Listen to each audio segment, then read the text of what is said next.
tira a vida de alguém, enfim, ataca o outro. Talvez, claro, existem loucuras, existem coisas químicas, existe um monte de coisa, mas talvez seja o quê? Uma sombra, talvez seja um processo de sombra, algo não trabalhado. Então, quantas coisas poderiam ser resolvidas também, né? Se reconhecessem a sua sombra. Entende?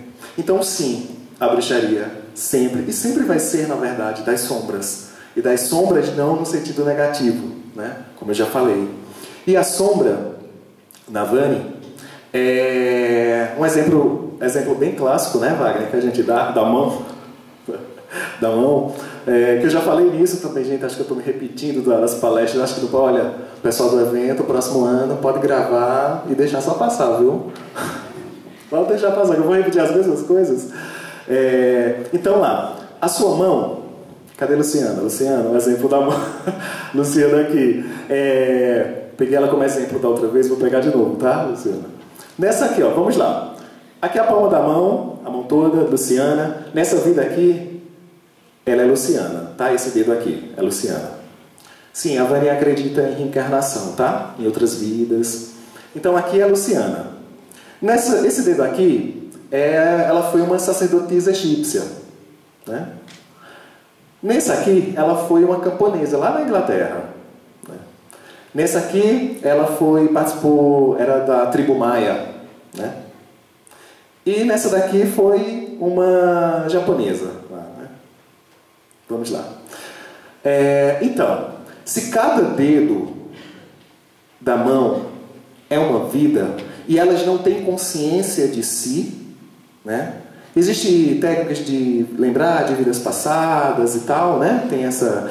Mas você pode ter flashes, né? Aquela coisa que você percebe, nossa, eu já vivenciei isso, ou eu sinto atraído mesmo. Não é uma coisa só de gostar, né? Eu senti atraído mesmo por tal cultura, tal povo, tal fé, né? Isso pode sim estar conectado, ligado a essa situação, né? Não é só de gostar, eu gosto do povo egípcio. Não, é algo que fala mais, né? Então, se cada dedo é uma vida, né, e não tem essa consciência total de si, a palma da mão é a sombra.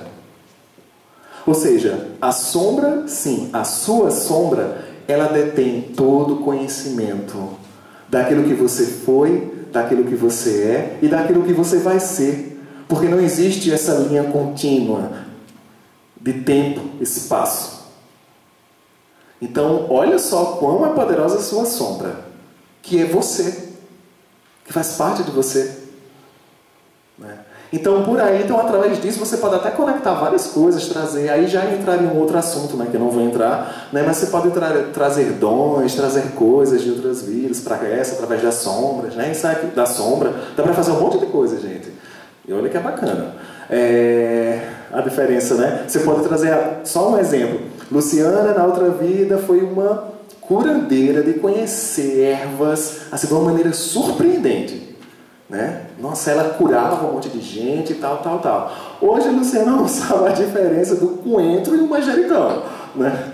Mas aquilo está nela e ela pode acessar aquilo e trazer esse conhecimento, né? E aos poucos esse conhecimento ser revelado, né? Ser aprendido, reaprendido na verdade, né? Para essa vida. Então sim, por isso que eu digo a bruxaria sempre foi das sombras, né? Dessa resistência. Se você for mais, quando você vai para o período antigo, né? Eu não sei, acho que eu devo já ter falado também disso em algum momento. Quando você vai para o período antigo, se falavam sim de feiticeiras também. É porque o que nós entendemos de bruxaria hoje, né, é uma junção de muita coisa, né? A bruxaria sim também vai ter essa parte de antigas práticas pagãs, de antigos ritos, né, de um povo específico, de uma cultura específica, né? No caso, por exemplo, da Vani, que se tratava, sim, de um povo Vani, né, que cultuavam deuses Vani, ou seja, nórdicos, deuses germânicos, de uma região específica. Então tem essa pegada, sim, né? Vai ter bruxaria celta, né, que vai cultuar deuses celtas, egípcios, deuses gregos, helênicos, né? Então tem sim essa pegada. Sendo que se você for mais ao longo, tem voltar no tempo na história antiga, não se entendia como bruxaria, né? Até porque, se você for pegar historicamente, a bruxaria, na verdade, sempre foi praticada à margem.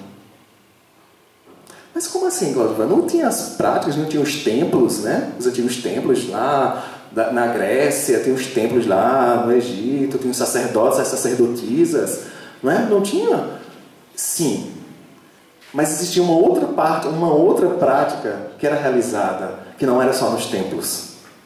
Existia uma parte, até porque se você for pegar a questão helênica, por exemplo, entre os gregos, o helenismo tinha toda uma questão cívica também, né? Os deuses lá, os festivais, as Olimpíadas, né? Tinha toda uma questão cívica também, né? Tinha uma questão, não só uma questão espiritual, vamos dizer assim, ou sacerdotal, né?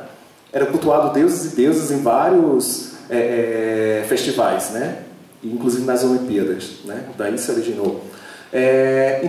Mas existia uma prática que era feita à margem mesmo, que era feita lá no campo, que eram feitas por pessoas que não faziam parte daquela casta, daquela sociedade, né? Daquela nível de sociedade dos homens, dos cidadãos, né? Era praticado lá também. Então era aquele conhecimento que muitas vezes era passado oralmente também.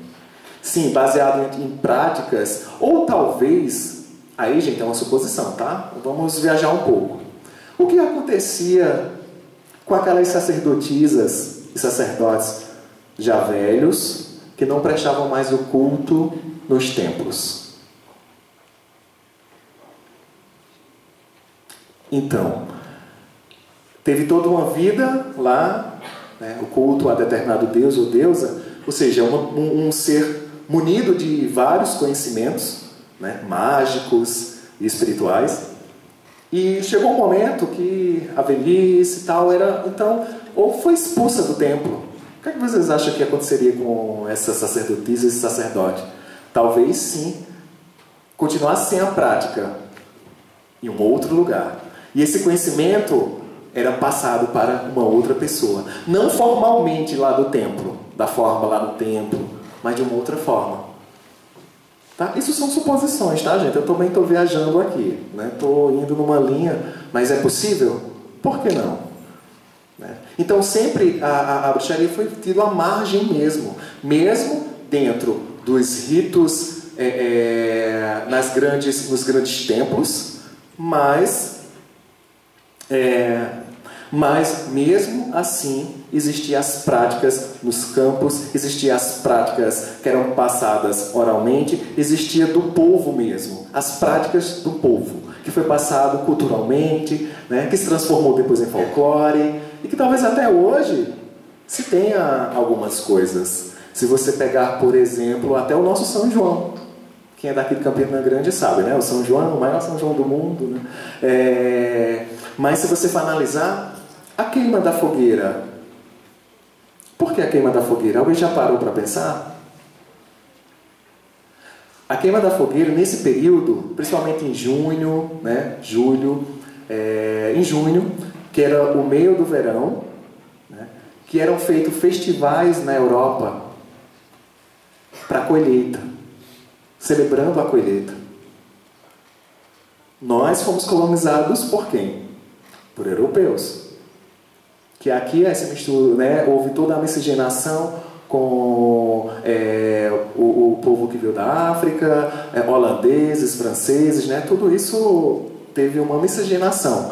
Mas sim, a quadrilha, porque era feito justamente a dança que era feita para aquele ritual, para aquela celebração específica. Ou seja, existem muitas coisas que viraram folclore cultural, né? Eu não posso dizer, óbvio, o São João é pagão. Não, eu não estou dizendo isso. Mas sim, tem elementos. Ou seja, as coisas não estão tão distantes como a gente pensa, né? Às vezes a gente está celebrando uma coisa, mas você não sabe de fato a origem daquilo, né? O que foi, de onde se originou aquilo. Né? Então, quando você está pulando a fogueira, talvez você esteja fazendo um rito, hein? E não está sabendo. Não está sabendo, você está fazendo um rito lá, hein? Celebrando a colheita, olha só. Totalmente pagão isso. Totalmente. E que bom, estamos celebrando a dádiva, aquilo que nós estamos recebendo, né? O que a terra, o que a deusa terra, o que a mãe terra está nos dando. Então, celebrar a vida, né? Gente, acho que meu tempo está chegando, né? Não vou morrer, é o tempo aqui da palestra, né? Deixar claro isso, né? Vai que... mais uma coisa, eu finalizo com uma reflexão, né? Um momento de reflexão agora. Eu acredito que só conseguimos vencer todas essas coisas que estão ocorrendo, né? Todos esses preconceitos, todos esses retrocessos, né? Através